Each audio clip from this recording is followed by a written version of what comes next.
प्रिय भक्तगण, आज मैं आपको एक ऐसी कथा सुनाने जा रहा हूँ जो केवल सुनने के लिए नहीं है, बल्कि समझने और जीवन में उतारने के लिए है।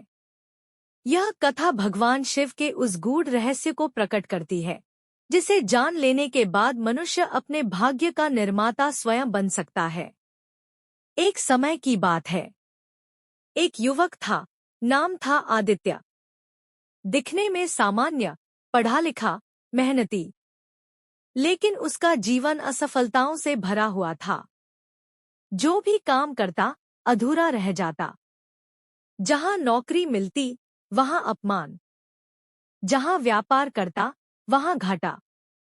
परिवार में भी हर दिन कला। वह अक्सर अपने आप से कहता, मैं तो बस खुश रहना चाहता हूँ, फिर मेरे जीवन में खुशियां क्यों नहीं आती? दुख से लड़ते लड़ते थक चुका था वह। रातों को नींद नहीं आती। मन में डर, चिंता और भविष्य का भय। कभी कभी वह सोचता, क्या मैं इस दुनिया पर बोझ हूं? लेकिन माता पिता का चेहरा याद आ जाता और वह आंसू पोंछ कर चुप हो जाता। समाधान की खोज।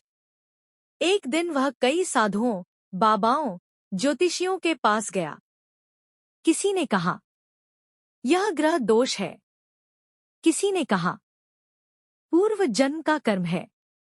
किसी ने कहा, यहाँ पूजा कराओ, वहां दान दो। आदित्य सब करता गया, लेकिन जीवन वैसा ही रहा, रिक्त, भारी और दुखी।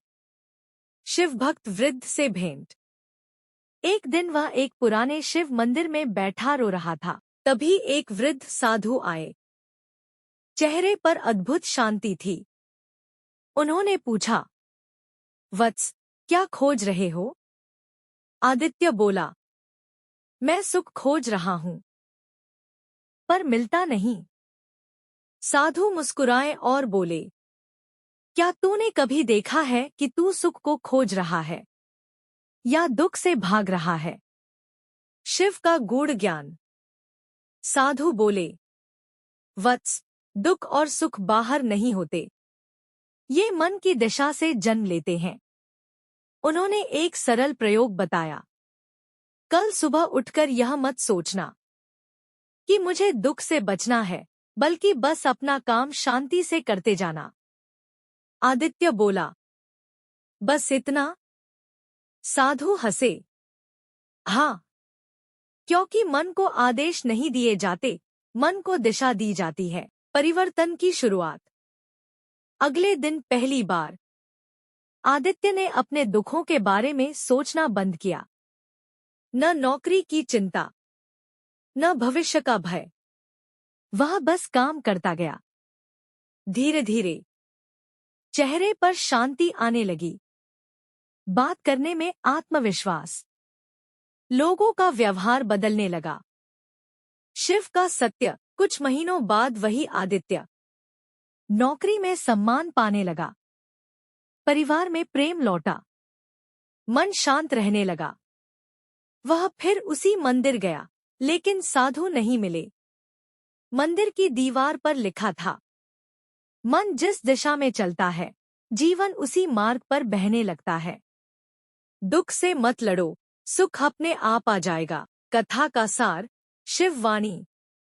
दुख से लड़ना दुख को शक्ति देना। सुख की चाह अभी सुखी होने की अनुमति। मन को आदेश नहीं, दिशा चाहिए।